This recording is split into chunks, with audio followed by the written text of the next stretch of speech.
प्यारे साथियों नमस्कार। द स्मार्ट स्टडी मंत्रा में आपका हार्दिक स्वागत है। आज कोष्ठक का सवाल लेकर के फिर आया हूँ मैं। तो हमारे परम मित्र श्री शिव कुमार गुप्ता जी, जो कि गणित के प्रकांड विद्वान हैं और बच्चों को समझाने की जो कला इनके अंदर है शायद ही मेरे अंदर हो पाएगी, कभी कोशिश कर रहा हूँ। तो आज का जो ये प्रश्न है कोष्ठक का, जिसमें बारमास रूल का अप्लाई किया गया है, आप इनसे थोड़ा समझिए, बहुत ही बेहतरीन तरीके से आपको बताएंगे। तो आइए आपसे समझते हैं। धन्यवाद भाई साहब। जब हम इस प्रकार के प्रश्नों को हल करने के लिए आते हैं तो कोष्ठकों के प्रकार में हम जो ये सवाल दिख रहा है, इसमें सबसे पहले हम रेखा कोष्ठक को हल करते हैं। बच्चों को समझाने के लिए ये आवश्यक है कि सबसे पहले उन्हें कोष्ठकों के प्रकार से परिचित करा दिया जाए। जब उनका परिचय कोष्ठकों के प्रकार से हो जाता है तो वो इस प्रश्न को बहुत आसानी से हल कर पाएंगे। और दूसरी बात ये है कि जब हम उन्हें ये सवाल बता रहे हों तो इस बात का ध्यान रखें कि उन्हें जल्दबाजी के चक्कर में, अपने सवालों को शार्ट करने के चक्कर में 2-3 स्टेप एक साथ हल न कर दें। जब हम 2-3 स्टेप अपनी समझ के हिसाब से एक साथ हल कर देते हैं तो हमारे लिए तो आसान होता है, लेकिन उन बच्चों के लिए उस जगह पर उलझन पैदा कर देता है कि ये हल कैसे हुआ।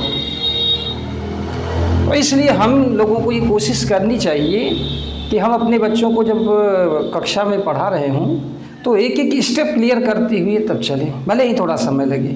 तो आइए हम इस सवाल को देखते हैं और इसमें सबसे पहले हम हल करेंगे रेखा कोष्ठक को। और सारी चीज़ें जैसे हैं वैसे रहेंगी। पहले हम इस बिंदु को जब क्लियर करेंगे तो 4 को भाग देना है 2 से, तो इस स्थान पर 2 आ जाएगा। और की जो संक्रियाएं हैं और की जो चिन्ह हैं वो ऐसे की ऐसे लिख दी जाएंगी।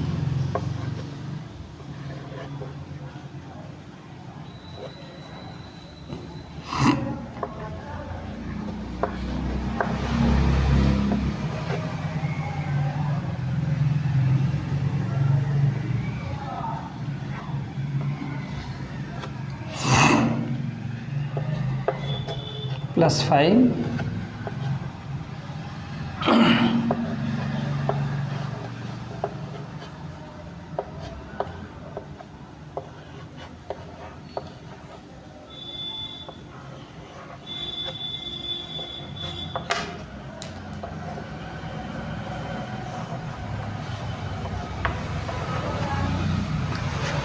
जब हम रेखा कोष्ठक को हल कर चुके हैं, इसके बाद हम देखेंगे कि ये जो छोटा कोष्ठक है, अगले स्टेप में हम उसे हल करें बिना किसी जल्दबाजी के।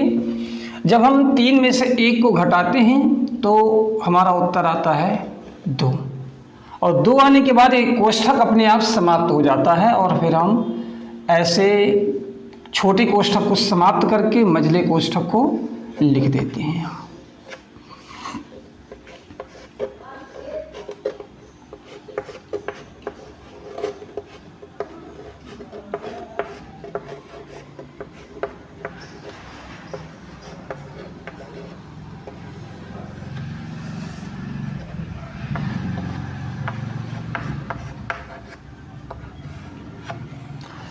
अब जब रेखा कोष्ठक और छोटा कोष्ठक समाप्त हो चुका है, इसके बाद हम अपना पूरा ध्यान लगाएंगे मझले कोष्ठक की तरफ। मझले कोष्ठक में हमें भाग का जो चिन्ह है, भाग जोघा के तहत सबसे पहले भाग के चिन्ह को हल करेंगे। भाग के चिन्ह को हल करने पर हमें दिखाई पड़ेगा कि 200 को भाग देना है 4 से, यानी इस स्थान पर 50 हो जाएगा। 50 को लिखने के बाद और संख्याएं वैसी की वैसी उतार दी जाएंगी।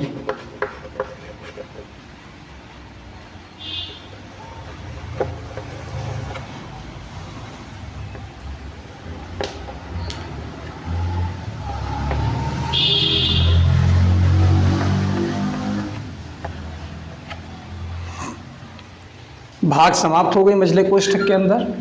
अब जो चिन्ह दिख रहा है भागु जोगा में हमें गुणा करना है। 50 को 2 से गुणा 100 ऋण 5 + 2 + 2।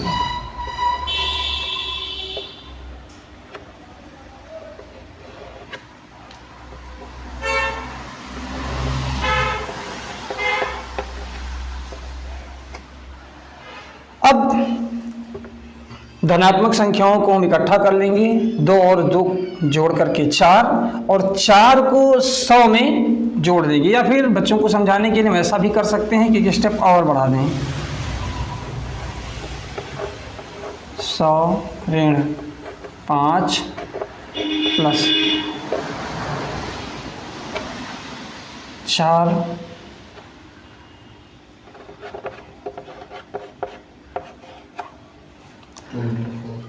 अब इसके बाद धनात्मक संख्याओं को इकट्ठा करने पर हमें मिल जाएगा 104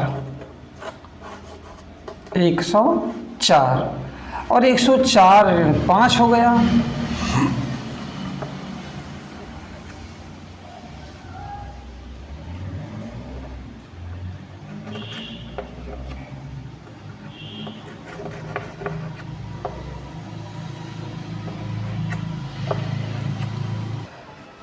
अब 104 में से जब 5 घटा देंगे तो मछली कोष्ठक में हमारा आ जाएगा 99 और बड़े कोष्ठक में रहेगा 2 × 4 प्लस मझला कोष्ठक 99। अब मझला कोष्ठक समाप्त हो चुका है तो बड़े कोष्ठक में 2 × 4 धन 99,